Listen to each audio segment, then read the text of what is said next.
Welcome back.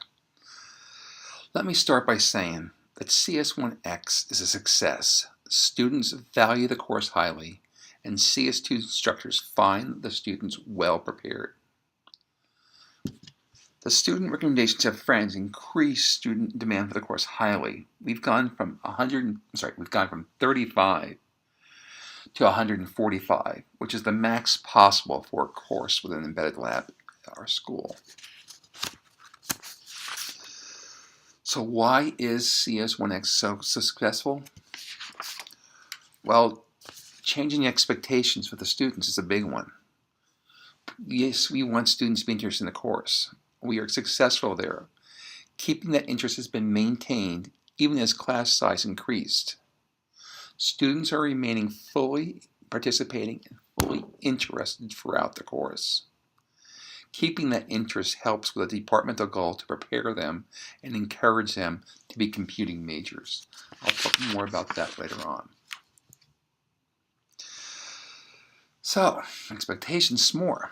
Assignment 0 is to have them write a haiku about their class concerns and expectations and submit that haiku the day before the start of the semester. I tell them, no haiku, no class. We discuss the haikus the first day of the course. It is an icebreaker that serves to alleviate concerns and improve expectations. I will always get asked, why did I have them write haikus? My answer is that a haiku is a form of structured communication, and that programming is also a form of structured communication. So let's use our success in poetry as a springboard for success in digital-based problem solving. Another topic for the first day of the class is Chrestomathics, which I explain for us will be digital-based problem solving. I tell them we'll look at a great variety of problems, from determining someone's dateability, to winning jelly bean contests, to getting the weather for anywhere in the country. These are all problems that you can find on the CS1X website. Throughout the semester, we practice guided discovery. I make an analogy to the baby steps promoted by Bill Murray in the movie What About Bob? I even give a copy of the movie to the student as the first question in the course. We talk about how there will be 42 steps taken over the semester that will transform them to being programmers. As part of the guided discovery, students make use of laptops every class. Because size has grown more than triple the size of our largest closed laboratory, students bring their own machines to class. Students who do not own machines are given access to loaners.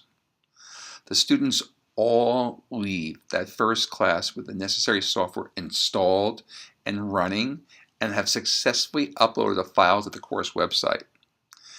Taking care of this right away ensures that students will be able, for sure, to participate in active learning. A la that old American Express ad campaign encouraging you not to leave without it. They all head home with the tools required for success. Another part of guided discovery is that all course activities will make progress to the departmental CS1 expected outcomes. No classes on topics not contributing to outcomes. Education research indicates that such a strategy can pay off. Students maximally exposed to course requirements can do better than students with tangential enhancements. The splash page for the course website is updated before every class meeting. All the artifacts to be considered, manipulated, and analyzed are made available for use. Problem solving is a focus of every meeting. As I repeatedly explain, programming is problem solving. To be a successful programmer, you must be a capable problem solver. Each meeting is to expand their ability to problem solve.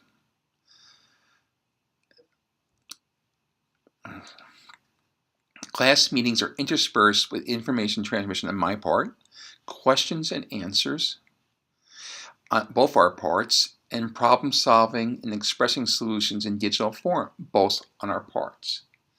Every class, I am asked, what is the importance of that? And they'll point to some line of code or something like that. What happens if I do this? And my reply is always, try it out and tell me what they see. Be active. Be responsible for yourselves. I will then, after they try it out for myself to help everyone understand what these nuances this person was concerned with.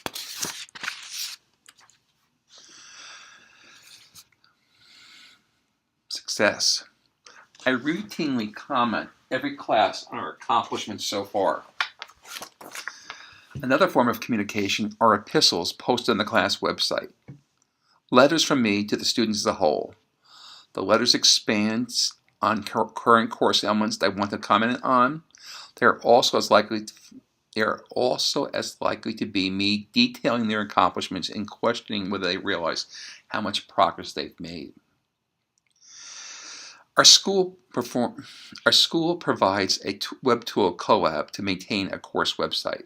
I do not use it. I use other than to communicate by email to the class and as a gradebook. For every student, for every assignment, I provide personal feedback on this online system. If they get it perfect, I acknowledge that accomplishment and thank them for their effort and encourage them to continue so in such a fashion.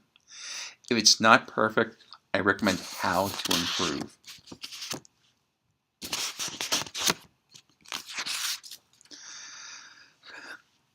Pedagogy.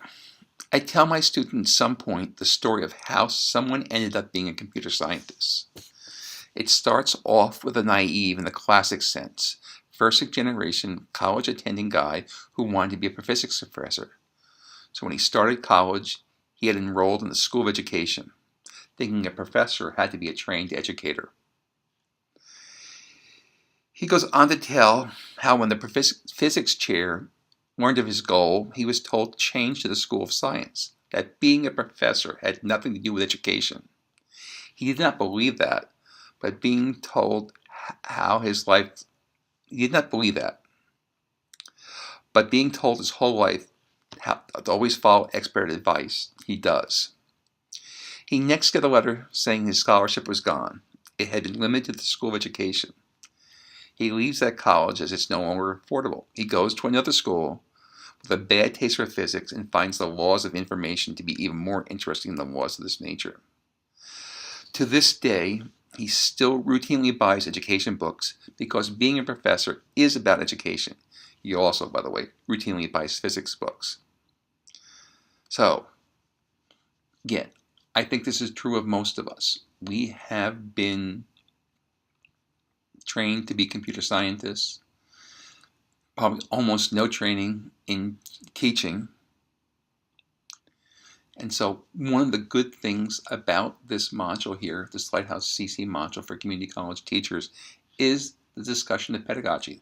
It's another whole module on it. And I ask you, when you go there to listen to it, take it seriously. What worked for us during our college education is not necessarily or even likely what will work in general. Knowing how to communicate and use strategies that work for people in general, rather than people like ourselves, is crucial. We must learn to teach. Some of these strategies are also known to be effective in the workplace. For example, collaboration is routine in the workplace, and once problem solving has reached a certain level in the course, we go to paired programming.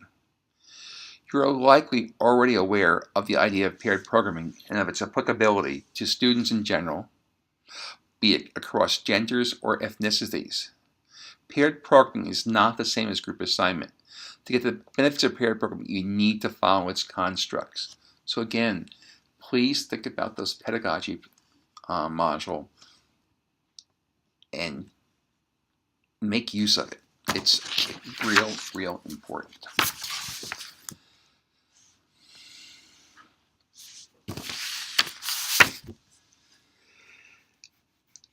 Integration. Guided discovery, active learning, teaching for success, pedagogy for all, and integrated lecture and lab are all different sides of the same transdimensional coin. They are listed separately for stress, but they are all intimately related with student-involved learning. The integrating of lecture and labs was one of the first CS1 decisions made. At our school, unlike most schools, and especially community colleges, labs are led by teaching assistants. There is a belief that faculty could be better teachers, better leaders, hopefully better teachers, but definitely better leaders. TAs, if they're supplied and even available, could come to restart this one. All right, integrating of lecture and lab was one of the first CS1 decisions made. At our school, unlike most schools, and especially community colleges, labs are led by teaching assistants.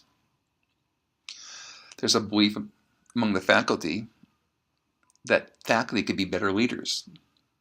TAs, if they were available or even supplied, could come to the regular class meeting to assist if we do this integration. So that's what we did.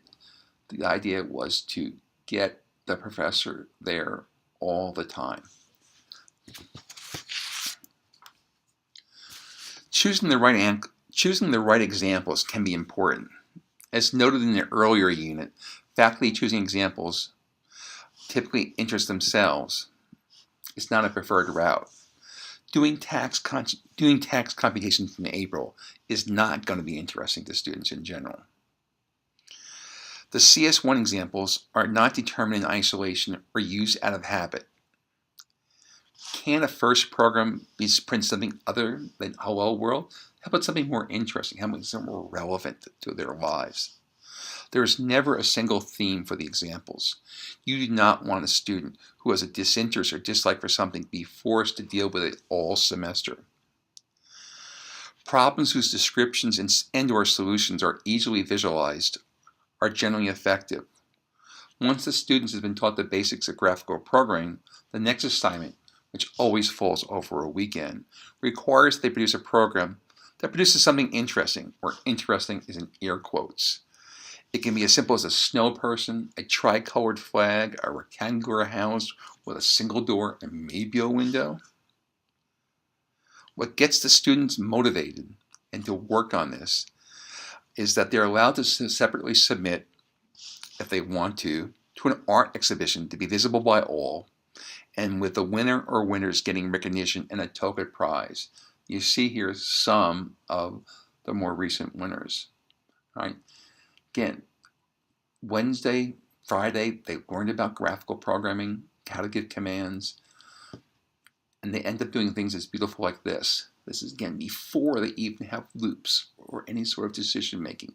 This is done right near the beginning of the course. It's to get them interested in what's going on.